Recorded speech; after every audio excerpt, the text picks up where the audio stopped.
are listening to the HumanCare podcast, part of the Invisible, Not Broken network. I'm your host, Eva Minkoff. On this show, I have candid conversations with chronic illness warriors and health practitioners who are redefining what it means to be human when faced with health challenges. I'm also the founder of Wellacopia, the matching site for healthcare relationships. We connect chronic illness wellness seekers with the integrative providers best suited to be their partners in care. To match with your dream doctor, therapist, nutritionist, acupuncturist, chiropractor, and more, visit wellacopia.com.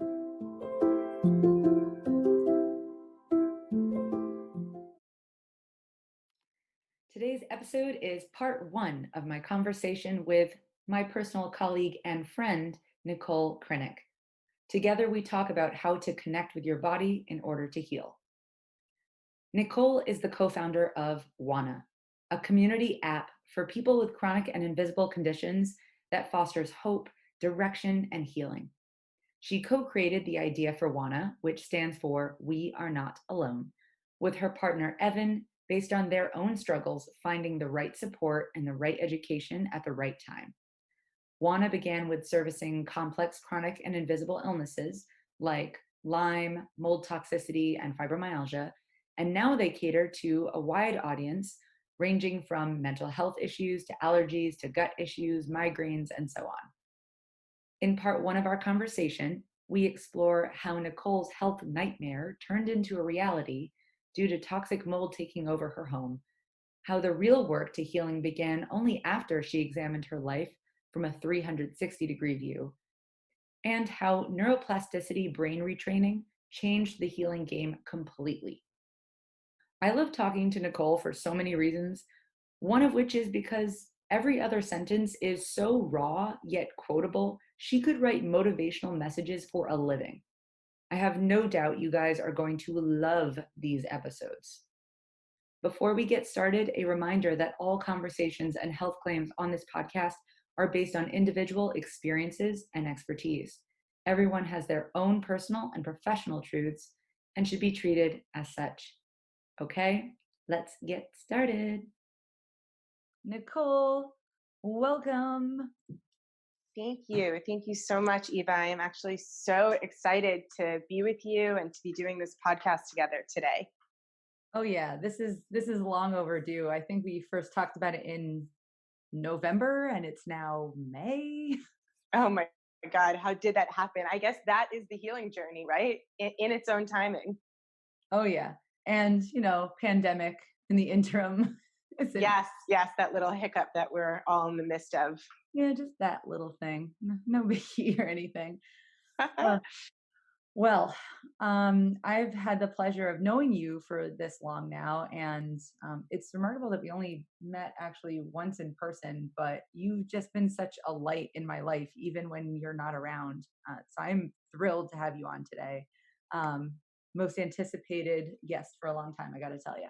Aw, thank you.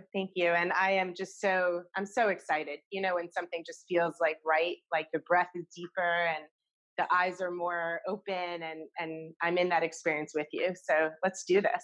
Ooh, I love that visual.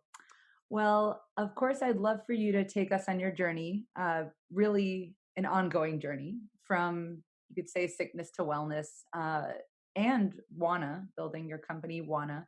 But since I know that harping on the specifics of the pain of the past isn't always the most productive, I'd love for you to share with us your journey through the lens of lessons learned.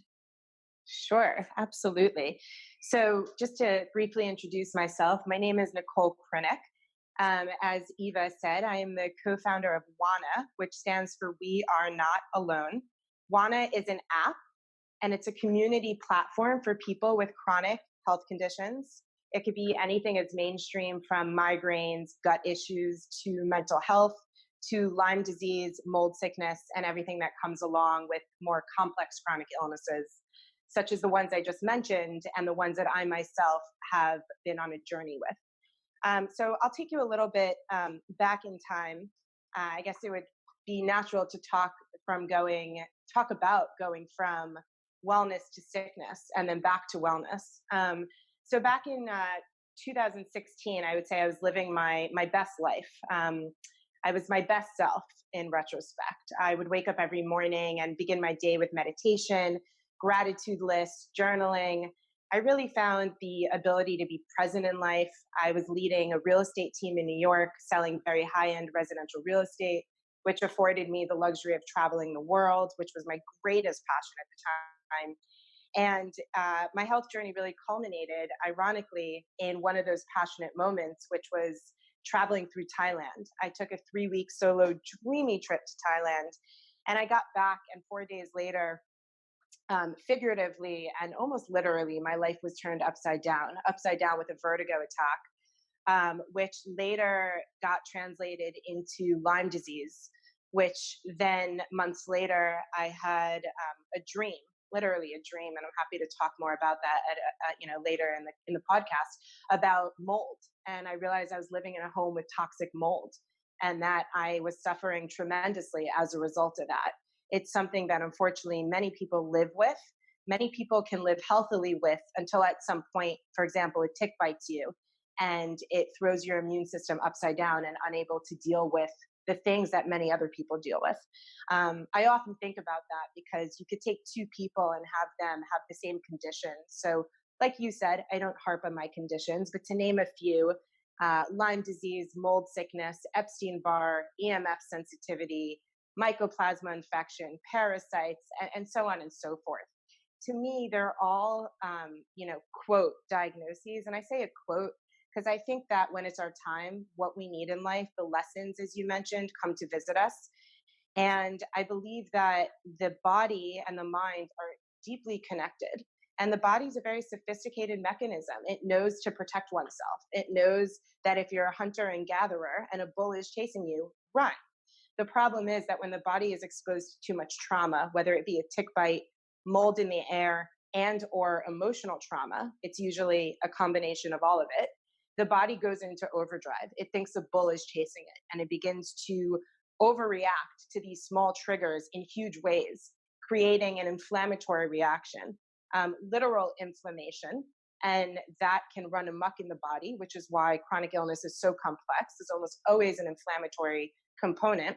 But more than literal inflammation, it actually creates inflammation energetically, where again, it expands and overreacts to that which is not actually life-threatening as if it is. Where I start with my lessons, I wouldn't even begin to know, but let's give it a shot. I learned that inside of chronic illness lies a tremendous amount of growth and expansion opportunity.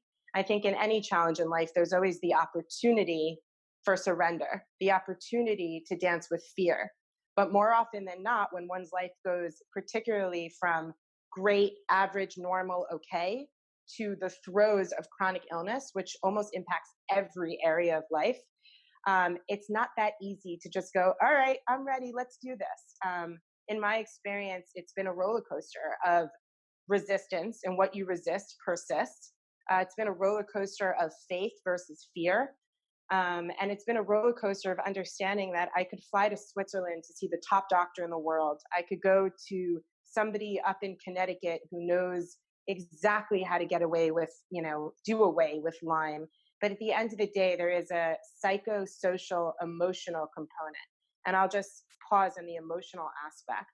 And in my experience, I have found that until we deal with that, until we deal with, other than the tick that bit us, the thoughts that we were ingesting up until the time we got sick, the emotions we were repressing, the childhood traumas that either we thought we dealt with, we didn't recognize as trauma, really the trauma that was in it.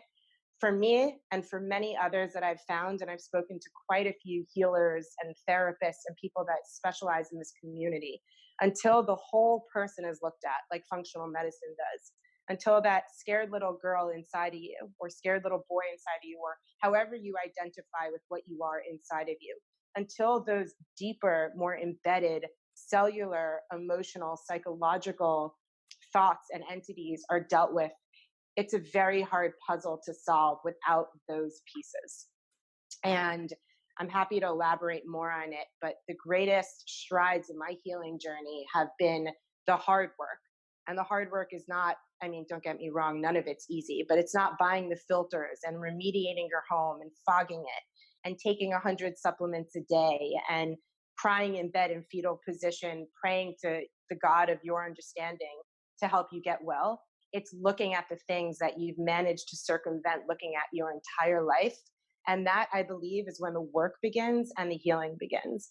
And it's been a 3-year arduous journey to get to where I am today. But where I am today is I'm left with no other option but to start dialoguing with that fear, but to start doing the inner child healing, but to start listening to the thoughts that I have and redirecting them to thoughts of wellness. Because at the end of the day, like I said, we are sophisticated and complex human beings, but often it's a simple solution that's right there, but we can't see because we've been walking with it our entire lives. And I think that the journey of chronic illness highlights all that you've almost managed to avoid, and it catches up to you, but in the best of ways. And if you can lean into it, therein begins, I think, real living. Really well said. I think you just captured so much of what I believe wholeheartedly when it comes to living with chronic illness and how to best go about your healing journey, but also just people in general. I think everything that you're saying is so imperative to any human working on any aspect of their life, because as you said, humans, we are complex and we're also whole people and whole humans with whole lives. And it's, I guess, an example of how we're all the same and yet we're all different, Absolutely. right? Like we're all human and therefore have the same general wants and needs. Um, and at the same time, we also all experience trauma in varying degrees. Trauma means something different to each of our bodies. And for people with chronic illness, sometimes we take on traumas that wouldn't maybe hurt someone else physically, but it ends up manifesting in us physically. Absolutely. We just don't know. What about would you say your daily life is like? And I mean that on both like a tangible basis and also an intangible, like how you feel about Yeah, so that would really depend, Eva, on when you asked me that question. it. Good So point. 65 days ago, it would have looked very different than what it looks like now. And I'm going to chat a little bit about both of those because I think it provides hope as to how dark it can get, and that, within 2 months, you could not even recognize what it was like then, but have compassion for it. So 2 months ago was really different than now. 2 months ago was the darkest moments I've ever gone through in my entire life. I'm somebody who, by nature, at my core, is a life lover. I'm a people lover. I see the blue sky, and it could like light up all those juicy, delicious chemicals in my brain about joy. And I couldn't access any of that 2 months ago. I was in the throes of an eating disorder addiction. I was in the throes of mold toxicity and in the throes of feeding, listening to, and ingesting those thoughts, which again, my inflamed brain just told me was the truth. And I realized it was not. So I was in a place where I rarely felt anything. I was incredibly numbed. I was the co founder of this company that I'm so committed to seeing manifest because at the end of the day, it's helping people exactly like me. That's where this all came from, which we could talk about more later. And it was really the hardest, I would say, 6 months of my life until, and I always say, even in the darkest room, the slightest amount of light can show you not where to go, but that there is a way out and there's somewhere other than that darkness. And that was my experience. It was quite a spiritual awakening for me. In the midst of the darkness, there was not to sound woo woo, but an internal soul level voice that just said, you can choose life. You actually, it's an option. And I did. I went into recovery for the eating disorder. I spoke to my partner and my team about needing to take a step back for a couple of weeks and take a wellness break. I reached out to friends and family and said, I need help. my brain's telling me one thing, but I know it's not my truth, and I'd like to find a way out. I went to the Amen clinic to get some scan of my brain just so I can see that whatever was going on was actually had a scientific neuroplasticity based stance, and it was not my fault, which I did, which was incredibly liberating. And it's 2 months later, and my days are completely different. My days begin with a lot of self care. My main healing modality is neuroplasticity based. So it's a brain retraining program. I'll talk a little bit more about that more as well. And then there is meditation. I usually start my day with a sauna, a low EMF sauna for detoxing while taking binders. I'm on a team call at 10 a.m. with my remarkable team, the community manager, the CTO, my business partner, the head of strategy. We brainstorm. I get off the phone, and most of my days are spent speaking with influencers, practitioners, Wana users, experts who I'm starting to put together information for our Wana blog on. I live Wi-Fi free right now, which sounds wild. How can you be the co-founder of a tech company and not live on Wi-Fi? I hotspot my phone when I have to. When I must watch Netflix and then this is the quarantine, it gets turned on. But the work gets done anyway. I work a lot from my phone because right now the mold toxicity interacts with the electromagnetic frequency in an overreactive way that I am seeing lessen and lessen every day. I try to do a form of exercise. I work very closely with a support team to eat well and make sure I'm actually eating enough and nourishing myself. And then I get delicious comfort from my little doggy Buddha. And that's pretty much my day. I really try to focus on all that is working, all that is progressing, rather than my limitations, because I did that, and that's what led to the pit that I found myself in 2 months ago. So I don't do that anymore. It's not welcomed into my life. And that's how I live my daily life pretty much. Thanks so much for sharing all of that. That was, it's, I love your honesty. It's something that I loved about you right off the bat is you and I met for, I think we meant to meet for half an hour and then we were meeting for like 4 hours. Yeah, it turned And into about 3 or 4. And yeah. yeah, And it's really something I love about you. And also, you're such a powerhouse of a person, whether that be even if you were laying in bed all day, you're so powerful. You just exude, um, I want to say positivity and optimism, but I recognize that there are obviously times where you may not have felt that way yourself at the lowest yeah, of lows, and we all feel that way. But but you in your most purest form, from what I can see, is that you know that there's something there and yeah, that there is that opportunity, but sometimes it's really hard to find. yeah. I love that you say that, Eva, because I don't talk about transformation or growth in those terms alone. I always talk about remembering because it's about remembering who you are. It's about finding your way back when you're lost. You really can't be anyone other than who you are at your core. It's sort of like the statue of David. You just have to chip away at what's not you, and there you are as you were. And I love what you talk about. And I really do think that in order to see that in me, it's only because you are that yourself. I think that's why we developed such a unique and instant friendship, having met just one time.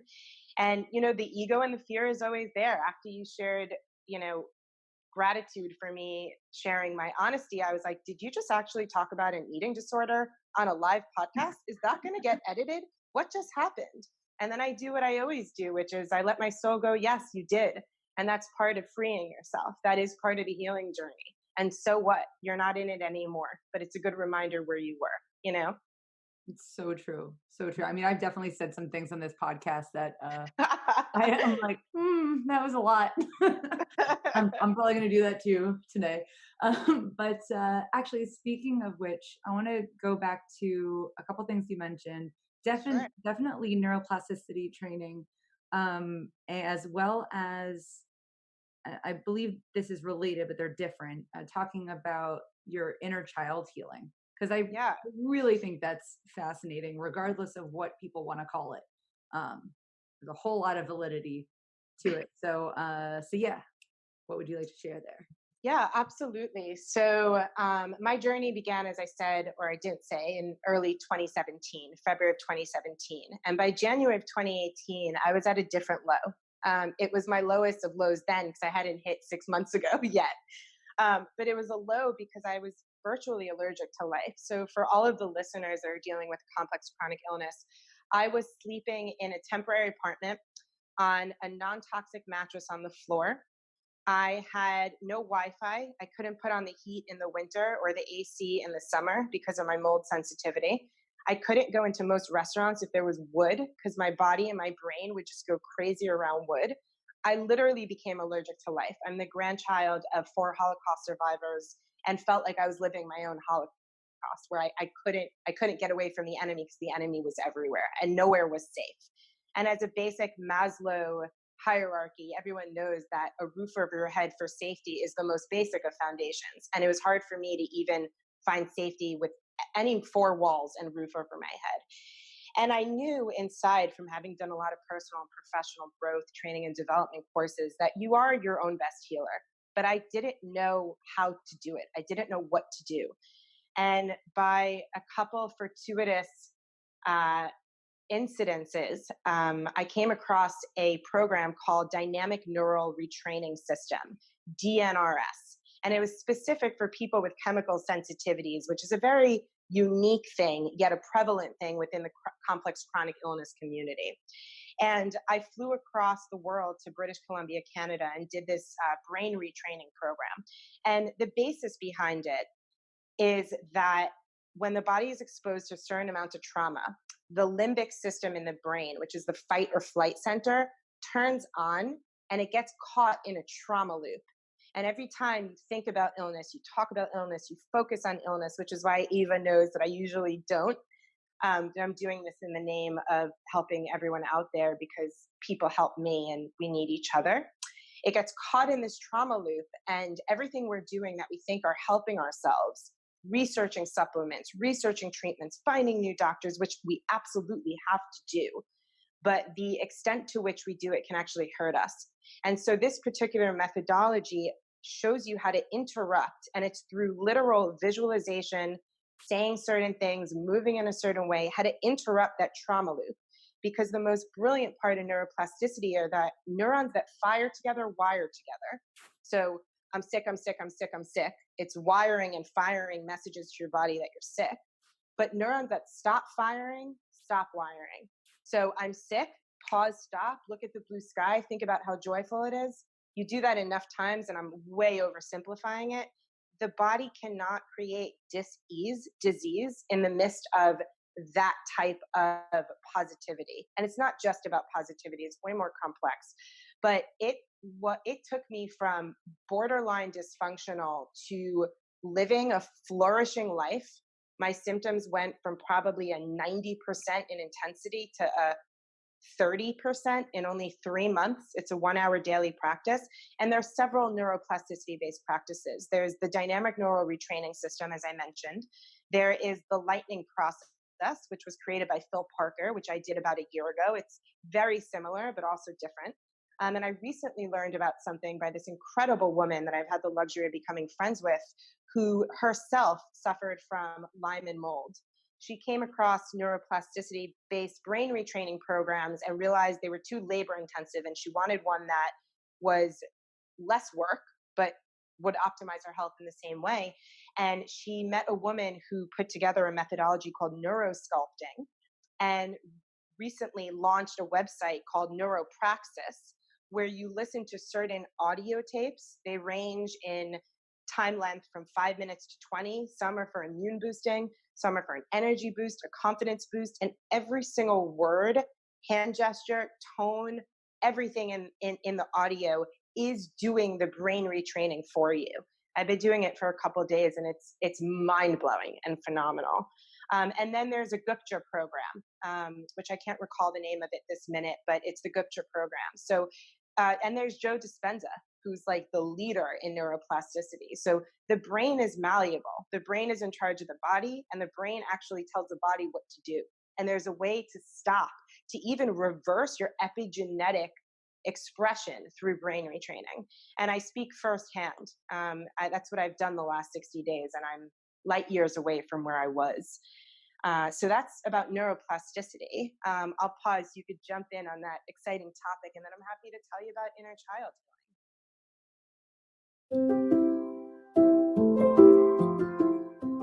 Thanks for listening to another episode of the HumanCare podcast, part of the Invisible Not Broken podcast network. If you haven't already, please take the next 30 seconds to do these 3 things. Hit our subscribe button, leave feedback with a review, and share this episode with a loved one. Don't forget to check out our official Invisible Not Broken Network Facebook group. Please join us in our community conversations where you can ask questions, connect with fellow invisible illness peers, and make suggestions for the podcast. Visit facebook.com/groups/invisiblenotbroken. And this link will, of course, be in the show notes. Also, if you ever want to submit a question or suggestion directly, feel free to send an email to chronicillnesspodcast@gmail.com. Thank you again for tuning in and being part of our mission to transform healthcare into human care.